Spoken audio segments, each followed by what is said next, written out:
Quiz ಅನ್ನು ಓದುತ್ತಿರುವವರು ಗೀತಾಂಜಲಿ. ರಸಪ್ರಶ್ನೆಯು ಒಂದು ರೀತಿಯ ಮನೋರಂಜನೆಯ ಆಟವಾಗಿದೆ. ಹಾಗೆ ನಿಮ್ಮ ಸಾಮಾನ್ಯ ಜ್ಞಾನವನ್ನು ಹೆಚ್ಚಿಸಿಕೊಳ್ಳಲು ಇದು ತುಂಬಾನೇ ಸಹಕಾರಿಯಾಗಿದೆ. ಆದ್ದರಿಂದ ಈ ವಿಡಿಯೋವನ್ನು ಎಂಡ್ ತನಕ ನೋಡಿ. ನಿಮ್ಮ ಮೊದಲನೆಯ ಪ್ರಶ್ನೆ,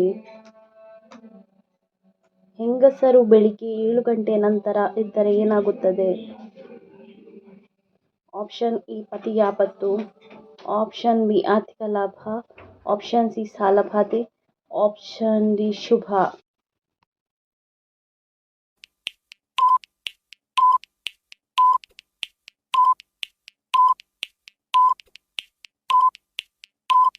ನಿಮ್ಮ ಸರಿಯಾದ ಉತ್ತರ ಆಪ್ಷನ್ ಸಿ ಸಾಲಬಾಧೆ. ನಿಮ್ಮ ಎರಡನೆಯ ಪ್ರಶ್ನೆಯು ಈ ರೀತಿಯಾಗಿದೆ. ಕಾಡಿನ ರಾಜ ಪಕ್ಷಿ ಎಂದು ಯಾವುದನ್ನು ಕರೆಯುತ್ತಾರೆ? ಆಪ್ಷನ್ ಎ ಗಿಡುಗನನ್ನು, ಆಪ್ಷನ್ ಬಿ ಕಾಗೆಯನ್ನು, ಆಪ್ಷನ್ ಸಿ ಗೂಬೆಯನ್ನು, ಆಪ್ಷನ್ ಡಿ ಗಿಳಿಯನ್ನು.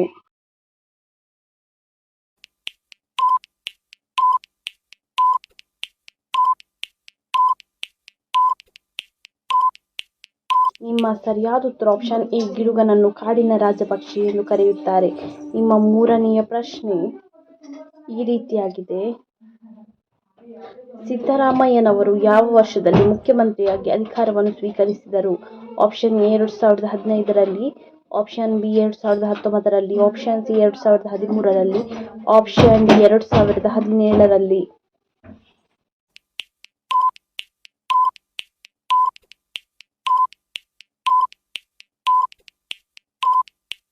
ನಿಮ್ಮ ಸರಿಯಾದ ಉತ್ತರ ಆಪ್ಷನ್ ಸಿ 2013ರಲ್ಲಿ ಸಿದ್ದರಾಮಯ್ಯನವರು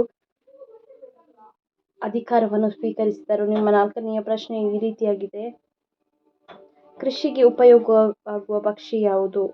ಆಪ್ಷನ್ ಎ ಗಿಡುಗ, ಆಪ್ಷನ್ ಬಿ ಕಾಗೆ, option C Gangavali, option D ಗಿಳಿ.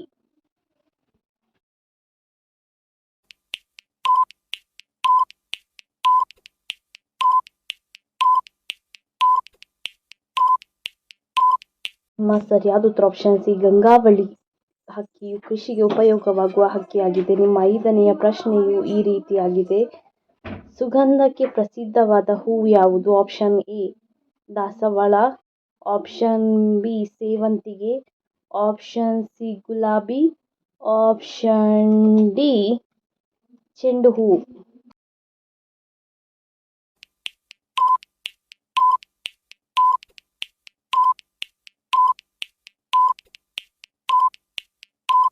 ನಿಮ್ಮ ಸರಿಯಾದ ಉತ್ತರ ಆಪ್ಷನ್ ಸಿ ಗುಲಾಬಿ ಹೂ ಸುಗಂಧಕ್ಕೆ ಪ್ರಸಿದ್ಧವಾದ ಹೂವಾಗಿದೆ.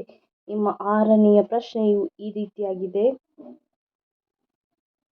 ಪ್ರಾಣಿಗಳಲ್ಲಿ ಭೂಮಿಯ ಮೇಲೆ ಹೆಚ್ಚು ದೀರ್ಘಾಯುಷ್ಯವನ್ನು ಹೊಂದಿರುವಂತಹ ಪ್ರಾಣಿ ಯಾವುದು?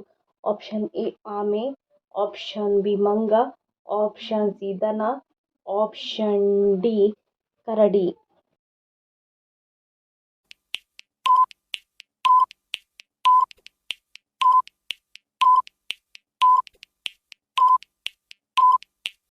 ಸರಿಯಾದ ಉತ್ತರ ಆಪ್ಷನ್ ಎ ಆಮೆಯು ಪ್ರಾಣಿಗಳಲ್ಲಿ ಭೂಮಿಯ ಮೇಲೆ ಹೆಚ್ಚು ದೀರ್ಘಾಯುಷ್ಯವನ್ನು ಹೊಂದಿರುವ ಪ್ರಾಣಿಯಾಗಿದೆ. ನಿಮ್ಮ ಏಳನೆಯ ಪ್ರಶ್ನೆಯು ಈ ರೀತಿಯಾಗಿದೆ. ಮಹಾಭಾರತದಲ್ಲಿ ಮತ್ಸ್ಯಗಂಧಿ ಎಂದು ಯಾರನ್ನು ಕರೆಯಲಾಗುತ್ತಿತ್ತು? ಆಪ್ಷನ್ ಎ ಶಾರದೆಯನ್ನು, ಆಪ್ಷನ್ ಬಿ ಊರ್ಮಿಳನನ್ನು, ಆಪ್ಷನ್ ಸಿ ಸರಸ್ವತಿಯನ್ನು, ಆಪ್ಷನ್ ಡಿ ಸತ್ಯವತಿಯನ್ನು.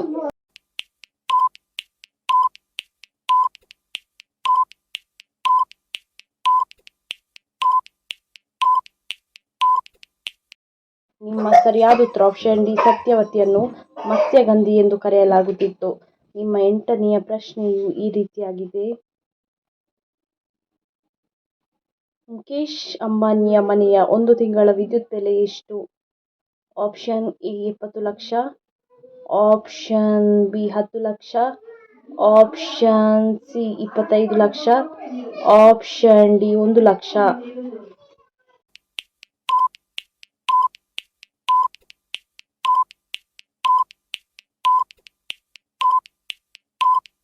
ಸರಿಯಾದ ಉತ್ತರ ಆಪ್ಷನ್ ಎ 70 ಲಕ್ಷ ರೂಪಾಯಿಗಳು. ನಿಮ್ಮ ಒಂಬತ್ತನೆಯ ಪ್ರಶ್ನೆಯು ಈ ರೀತಿಯಾಗಿದೆ. ಶರೀರದ ಯಾವ ಭಾಗಕ್ಕೆ ಲ್ಯೂಕೋಮಾ ತಗುಲುತ್ತದೆ? ಆಪ್ಷನ್ ಎ ತಲೆಗೆ, ಆಪ್ಷನ್ ಬಿ ಮೂಗಿಗೆ, ಆಪ್ಷನ್ ಸಿ ಕಿವಿಗೆ, ಆಪ್ಷನ್ ಡಿ ಕಣ್ಣಿಗೆ.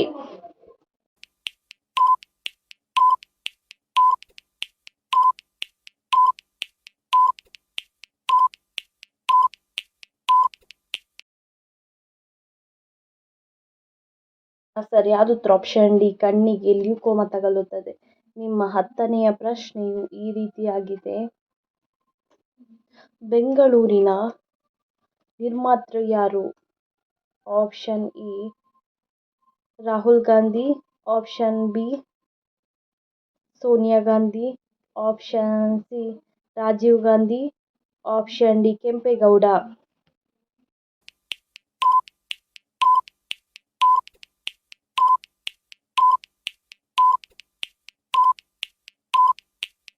ಸರಿಯಾದ ಉತ್ತರ ಆಪ್ಷನ್ ಡಿ ಕೆಂಪೇಗೌಡ ಬೆಂಗಳೂರಿನ ನಿರ್ಮಾತೃ.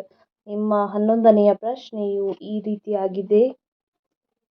ಆನೆಯು ಒಟ್ಟು ಎಷ್ಟು ವರ್ಷಗಳ ಕಾಲ ಬದುಕುತ್ತದೆ? ಆಪ್ಷನ್ ಎ 20 ವರ್ಷಗಳ ಕಾಲ, ಆಪ್ಷನ್ ಬಿ 70 ವರ್ಷಗಳ ಕಾಲ, ಆಪ್ಷನ್ ಸಿ 86 ವರ್ಷಗಳ ಕಾಲ, ಆಪ್ಷನ್ ಡಿ 50 ವರ್ಷಗಳ ಕಾಲ.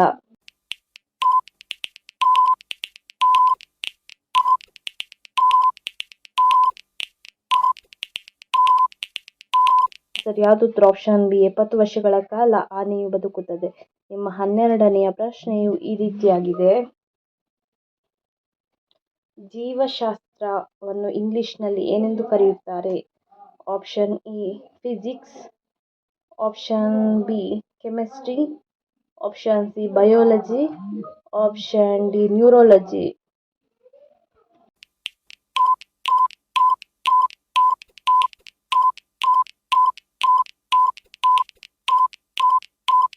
ಸರಿಯಾದ ಉತ್ತರ ಆಪ್ಷನ್ ಸಿ ಬಯೋಲಜಿ ಎಂದು ಕರೆಯುತ್ತಾರೆ.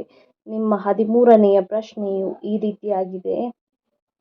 ಭಾರತದ ಅತಿ ವೇಗವಾಗಿ ಬೆಳೆಯುವ ಉದ್ಯಮ ಯಾವುದು? ಆಪ್ಷನ್ ಎ ಹೋಟೆಲ್ ಉದ್ಯಮ, ಆಪ್ಷನ್ ಬಿ ಕ್ರೀಡೆ, option C IT, option D cinema.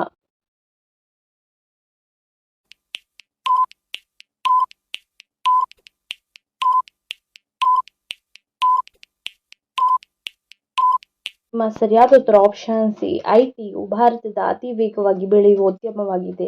ನಿಮ್ಮ 14ನೆಯ ಪ್ರಶ್ನೆಯು ಈ ರೀತಿಯಾಗಿದೆ. ಮಕರ ಸಂಕ್ರಾಂತಿಯಂದು ಏನನ್ನು ಸೇವಿಸಿದರೆ ಸರ್ವ ಪಾಪ ಪರಿಹಾರವಾಗುತ್ತದೆ? ಆಪ್ಷನ್ ಎ ಬಾದಾಮಿ, ಆಪ್ಷನ್ ಬಿ ಬಾಳೆಹಣ್ಣು, ಆಪ್ಷನ್ ಸಿ ಎಳ್ಳು ಬೆಲ್ಲ, ಆಪ್ಷನ್ ಡಿ ಕಲ್ಲು ಸಕ್ಕರೆ.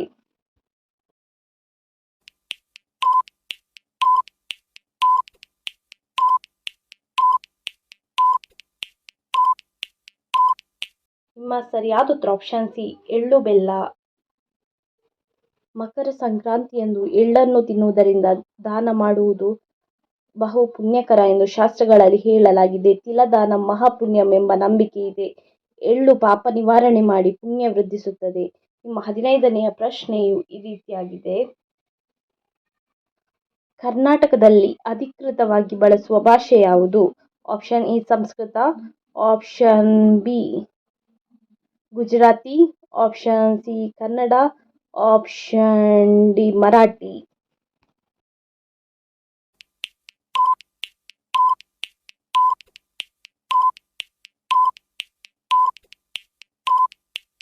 ಸರಿಯಾದ ಉತ್ತರ ಆಪ್ಷನ್ ಸಿ ಕನ್ನಡ ಭಾಷೆ.